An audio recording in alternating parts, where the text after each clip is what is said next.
Yo, what is going on, everybody? It's your boy Gabura back here with another video for you guys today. And in this video, we're going to be talking about this new change that will ruin retail sports cards forever.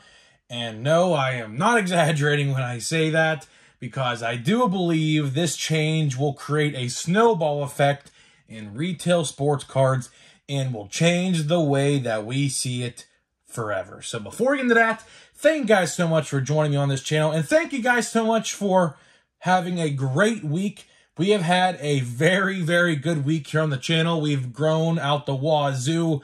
Didn't really think that one video would do well and catch fire like how it has. But hey, sometimes the things you don't expect to work, they work. So let's try to get 100 likes on this video for me, guys. That would be awesome if you guys can do that. By hitting the like button, you are helping me grow the channel, so that's the best way you can help me do it. I know more than 100 of you are going to watch, so let's try for 100 likes minimum. I'm asking for a minimum of 100 likes. Obviously, I'd like a lot more than that, but I'm asking for 100 minimum. Second, we're doing a giveaway. We're doing a giveaway of 2023 Topps Series 1.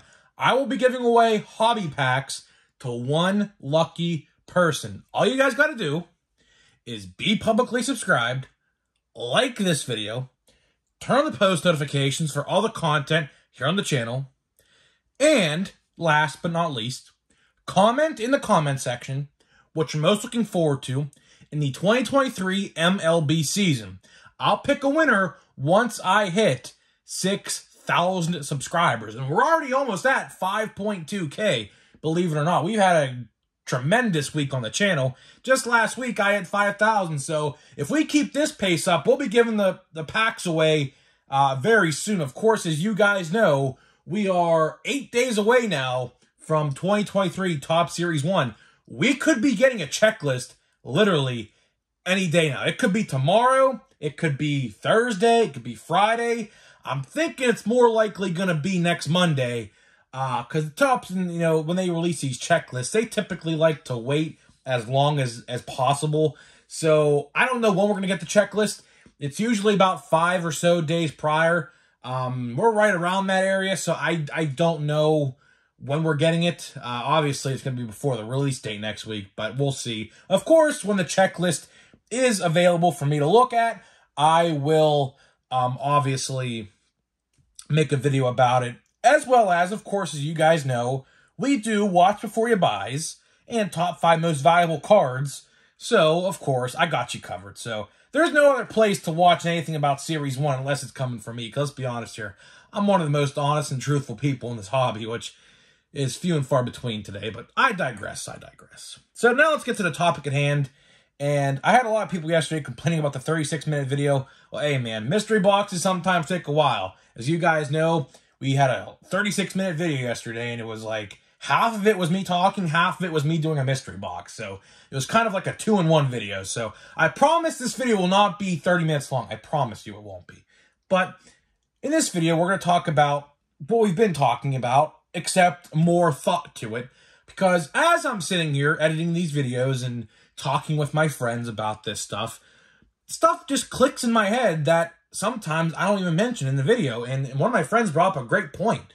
And I think it is a very good point that has not been mentioned anywhere about any of this. So there's two things I want to bring up that I haven't brought up about these Target changes. So if you guys have not watched the videos where I talked about this, there are some new policy changes with sports cards going on at Target right now. And some of them vary by location, but some of the changes, like the non-refundable cards, are store-wide. So no matter what store you go to across America, you won't be able to return sports cards no matter what. And some changes, like we've talked about, vary per store. Like, for example, how some areas are receiving shorter sports card sections. So let's say if the section was once 12 foot, some sections, some people are telling me, are no more than 3 or 4 feet long now. So they're getting rid of a lot of product that, once was there. And then another stipulation or another policy change that they have made in some stores, like the one my buddy goes to in Pittsburgh, which it still mind boggles me that they're doing this in some stores. Some stores are now limiting 1 per person per day again after I don't know how long. Of course, Target had the 5 per person per day thing, which I think worked perfectly because in my area, I can get whatever I wanted whenever I wanted to. So that rule worked. But now, since they're limiting the sports card section and making it smaller, they are now taking more away from us and only limiting us to 1 per person per day. Of course, that does vary by location. So that's because it happens somewhere around me, like in a Pittsburgh area Target. Doesn't necessarily mean it's going to happen to you, but if it's happening in a big city like Pittsburgh, I can imagine it's going to happen other places as well. So that's why I'm saying that. So a couple of these changes do vary per store, but I imagine once these stores get to remodeling and everything like that and the reset happens, where the new stuff goes on the shelves and the old stuff comes down, they switch up the store a little bit, you'll start to see more of this stuff happen more and more, and people will be talking about it. And like I said, I was talking to a couple buddies of mine last night about this stuff because, we're all pretty, in the know with everything, and we talk to each other on a daily basis. We play video games together and whatnot. And my friend brought up a very good point that I didn't think about. And my other friend, because I have a whole ring of friends, we talk about this. I have more than just 1 or 2. He brought up another good point. So we have 2 good points here I want to talk about. One, which is very good, and another one, which is semi-decent. We'll start with the semi-decent one first, before I get into the big one, because the big one, I believe, will spark a lot of discussion in the comment section. So my one friend brought up a very good point. He said, if Target does this, what happens about Walmart? Walmart is a wild card in this whole situation because Walmart, for the longest time in my area, has had no limits, a decently big sports card section. I'm not going to say it's the biggest sports card section in the world, but it was semi-decent. And, of course, they've had no limits. I have had one encounter with a limit, and that was at my local Walmart, the one I go to all the time, back around November of 2021 or October of 2021, where a notorious scalper in my area, and yes, he still tries to sell scalped sports cards on his eBay page, and no one's buying them. I find that very comical, because obviously people know better now. He had a altercation with a guy over NBA Prism at the time, or something like that, some NBA release, because I talked to a store manager about this, I remember back then, so, because I asked, because the cards were at the service desk, and I said, why are they back here? And she said there was a guy who tried to take it all and caused a whole scene, so that's, that's why that happened. But the one time I've seen that, they're on the shelf pretty regularly, I mean, ever since. They've only ever been behind the service desk one time. And there was another instance, I believe, now that I'm just remembering it, at another Target that I go to, another Walmart, I should say, that I go to, that has had them behind the service desk probably for a couple months in the summer of 2021. But, again, they're back on the shelf now at that Walmart. So, Walmart was less lenient on that. Now, of course, there are some Walmarts out there that I see on Facebook and Twitter to this day that put them behind, like, the cigarette counter at some Walmarts who carry, like, cigarettes and tobacco items, things like that. They put them behind there where, of course, you can't go. It's blocked off. It's sectioned off. I still see that to this day. So there are some Walmarts out there that still, to this day, limit you and have them in areas like a service desk. I still see people say that. And, like, a cigarette counter at some Walmarts, of course, if your Walmart carries tobacco items, because mine used to, but mine doesn't no more. They took that section out. So, there are still places out there that still have limits at Walmart. So my friend brought up to me, and he said, if Target's doing this, and obviously there's no problems with it, because I imagine the reason they're doing this is because something happened somewhere where, Target, something happened with a sports card altercation at Target, and they said, yeah, we gotta limit them again, or something like that. So, who's to say, right, if these fights continue to happen at Walmart, which the last fight that I saw personally, like, with my eyes, was no more than, like, a month ago at my local Walmart. People were lined up out the wazoo. I didn't even know a restock was happening. these guys knew what was happening. I believe Mosaic was Mosaic's release week for the NFL Mosaic, the box with Mac Jones, I believe, was on it. That caused a debacle in my local Walmart. Some guy tried to cut the line again, and it was a different guy. I had 2 instances this past summer where there was a guy who tried to cut the line for NBA or NFL Prism this past summer, and that caused a whole debacle as well. But this time, the last time, about a month ago now, I did see one at my local Walmart, but nothing ever since. And, some places that does happen. So my friend brought up a good point. He said, if this works for Target, who's to say Walmart don't look at this and say, oh, if it's working for them, why don't it work for us? So who knows? That's another good point. Who's to say that doesn't happen? Which, if that happens, then we're really effed. Really, I mean, that's best as I could put it without swearing. But we're really effed if that happens, because I go for Walmart for all my sports cards. If I buy retail, I go to Walmart. I very rarely ever go to Target. I'm never there when there's anything good at Target. So I typically just toss that aside and just go to Walmart when I can, because I have a good understanding when this vendor restocks. Sometimes I'm there, sometimes I'm not, because obviously right now we're in a lull period for baseball, obviously, and baseball's going to start picking up again next week. So, that's when I'll start going out on the active card hunts again. But as of now, there's really nothing for me to get out there anyways, because there's nothing for me to buy. I've seen everything multiple times. Like, how many times can I see Archives blaster boxes? How many times can I see Stadium Club blaster boxes? Things like that. So that's why I'm not on the hunt right now. But whoever wants it, they can have it, because I'm not getting it. I bought my fair share of that stuff. I've pulled my good hits, pulled my good autographs. I'm done. Once my luck runs out with a release, I'm done buying it. So that's how that works. So that's a very good point. And the next point I want to talk about is the one I think that will spark a discussion in the comment section. And this is a very, very good discussion point, because I didn't think about this, and I should have thought about this, because this did happen at one point in time. Could Target, with this new 1 per limit change, now of course, like I said, this happens varied by location. Just because it happens at my Target doesn't necessarily mean it's going to happen at your Target. But he said, can Target be creating FOMO? Now, if you don't know what FOMO is, it's the abbreviation for fear of missing out. Okay, FOMO, fear of missing out. What that is it's like a psychological term where a big group of people see a shortened amount or something, right? Like perfect example, Black Friday at Walmart or Target. Couple TVs, whole line, out the line at Best Buy, for example. 5 TVs, 100+ people in a line waiting for the store to open. That's called fear of missing out. Because if there's all people there, if those all 100 people there, or if they're that one TV that there's like 5 or 10 of, and a big chunk of the population don't get it, but that certain few do, that's called fear of missing out.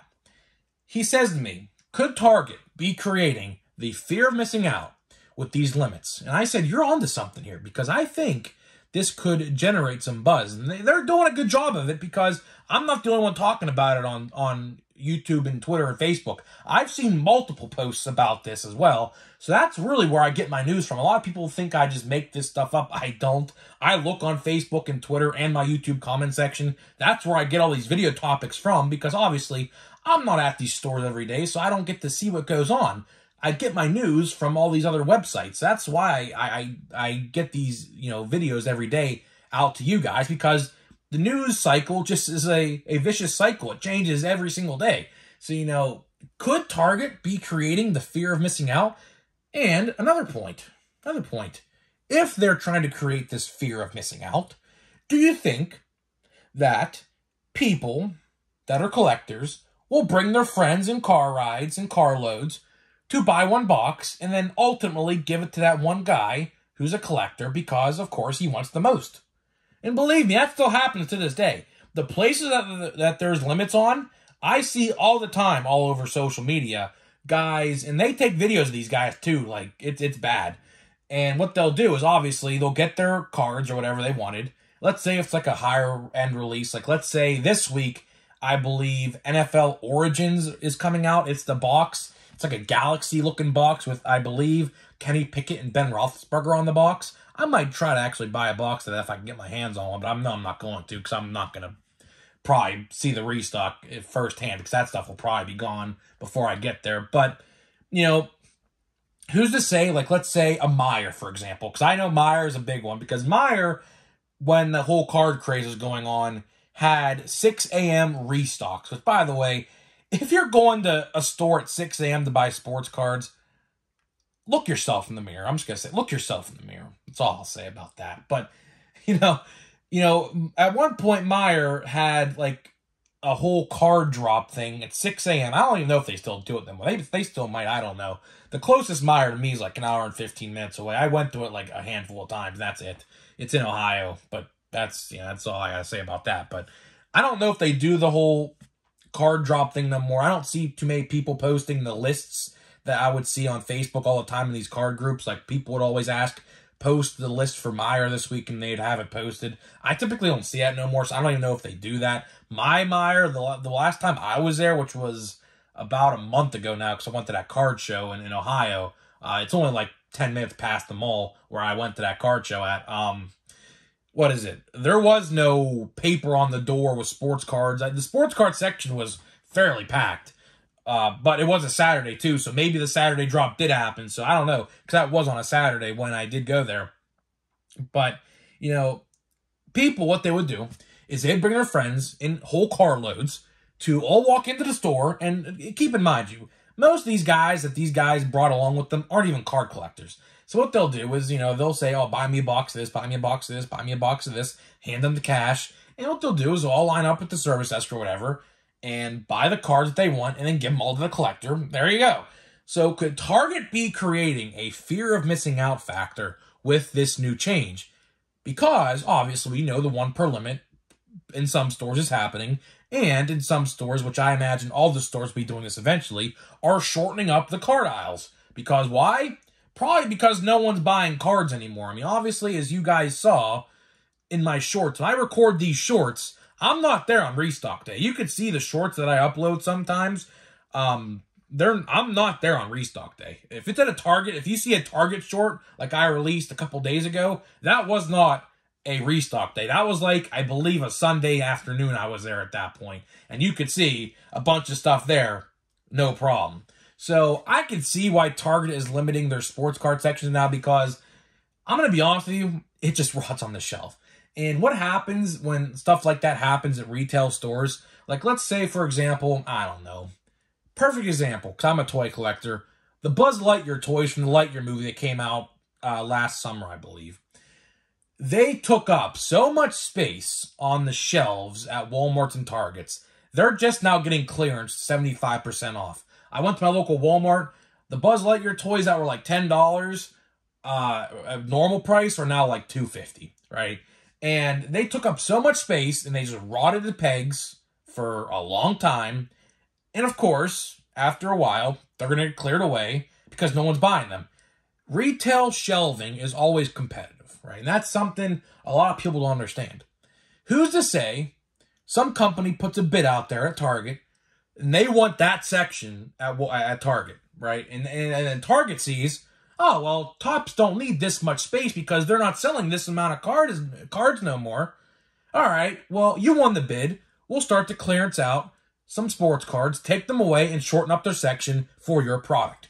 That's what happens at retail stores. That's what goes on behind the scenes at these big corporations. They have to bid on shelving. Same thing goes with these movies and all these like toy lines and everything. You got to bid, like these companies like Mattel, Hasbro, Funko, things like that.